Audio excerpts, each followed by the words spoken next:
मन की बात किसी से कहना भी नहीं चाहिए। रहीमन मन की मन व्यथा रखिए मन में गोए, सुनी ठिले हैं लोग सब बांट न ली है कोई। अपने मन की बात अपने प्रभु से कहो, वही सुनेंगे, वही पार करने वाले हैं। उचित उत्तर देने में हिचकिचाना नहीं चाहिए, नहीं कई बार निर्दोष भी दोषी ठहर जाता है। मौनम स्वीकृति लक्षणम, मतलब आपको कोई गलत ठहरा रहा है तो आप अपनी लज्जा या शर्म या उसमें नहीं देखना कि हमसे बड़ा बुरा है। अगर हमें गलत ठहराया जा रहा है तो हम ठीक उत्तर देंगे, उस समय नहीं दबना चाहिए। नहीं, मौनम स्वीकार लक्षणम, दबा तो समझ में आ जाता है कि हाँ ये इसने गलती की है। और दूसरी बात, अपनी व्यथा को सिर्फ भगवान से कहना चाहिए, किसी दूसरे के सामने नहीं रखना चाहिए, क्योंकि दूसरा कोई हमारी व्यथा को समझ नहीं पाएगा। वो हमारा शोषण करने की भले सोच सकता है, व्यथा न अगर जान ले गरीब है तो फिर अच्छा हम तुम्हारा सहयोग करेंगे, फिर भारी काम कोई लेगा। मतलब वो आदमी आपसे कुछ लाभ लेना चाहेगा। अगर आप अपनी कमजोरी किसी को थमा देना कि मेरी ये स्थिति, वो आदमी आपका शोषण करना चाहेगा। भगवान से कहो जो तुम्हारा पोषण करेंगे।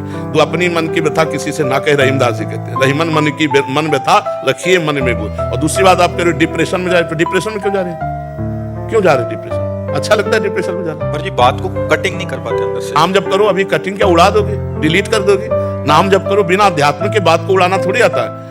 अगर कोई हमें गलत बात कह दे तो कहो 10 दिन वही बैठी रहे, 20 दिन बैठी रहे, और यहाँ सेकंड में निपटा दो। ये बहुतों का प्रश्न है महाराज जी, कोई बात किसी की लग गई वो अंदर ही रह जाती है। या ये जो बुद्धि मंद हो जाती है, इसका लक्षण है पाप। हमारे द्वारा पापाचरण हुए, उनका प्रायश्चित है नहीं, और वो बुद्धि में ही तो आकर के हमको दंड देगी। तो सबसे बड़ा दंड कि हर समय हम चिंतने से परेशान है। शरीर स्वस्थ है, खाने पीने की व्यवस्था है, लेकिन दिमागी परेशानी है। और दिमागी स्वस्थ होना है तो राम राम कहो, कृष्ण कृष्ण कहो, हरि हरि कहो, राधा राधा कहो। देखो, शरीर अस्वस्थ हो और दिमाग से स्वस्थ हो तो कोई परेशानी नहीं। अगर हम अस्वस्थ हो जाए तो शरीर स्वस्थ भी हो तो भी परेशान हो जाए। डिप्रेशन क्यों होता है? खाली मन शैतान का स्वरूप समझो।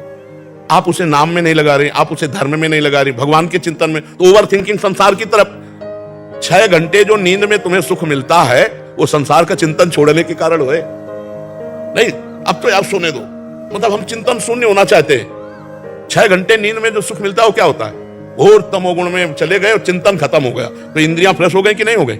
अगर जागृत में संसार का चिंतन छोड़ के भगवान का चिंतन करो तो आप देखो इंद्रियां अमरत्व वाला तुम्हें आनंद देंगी, अविनाशी आनंद देने लगेगी। तो हम सबसे प्रार्थना करते हैं, जब कोई कार्य में एकाग्र हो तो वो कर्म भगवान को समर्पित कर दो। खाली समय में नाम जप करो, राधा राधा राधा राधा। आप देखो डिप्रेशन ना उड़ जाए तो बताना। डिप्रेशन होता ही क्यों है? क्योंकि तुम्हारे अंदर सत आनंद वाला चिंतन नहीं, निगेटिव चिंतन, निगेटिव बार बार नकारात्मक चिंतन, वो इतना बढ़ जाता है कि आदमी को लगने लगता मैं मर जाऊंगा। तो नकारात्मक बातों को काटने के लिए भगवान का नाम समर्थ है। अगर नाम नहीं चल रहा है तो भाई कोई सुखी नहीं, आप समझ लो कोई सुखी नहीं। आप विचार करो, मृत्यु लोक में इतना भयावह लोक है और यहाँ सुख चाहते हो। भगवान बोर्ड में लिखे दुखालयम अशाश्वतम, दुखालयम अशाश्वत। दुखालयम माने यहाँ दुख ही मिलेगा। अगर भगवान से विमुख हो तो दुख ही मिलेगा, और भगवान के सम्मुख हो तो नरक में भी सुख मिलेगा। तो इसलिए नाम जप करो, सब ठीक हो जाएगा।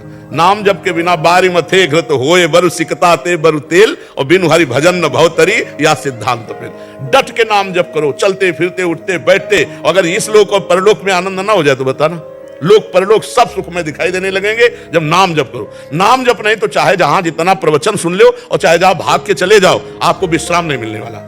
विश्राम देखो, ये सब बाहरी है। यहां का अंधकार हटेगा जब नाम जप करोगे।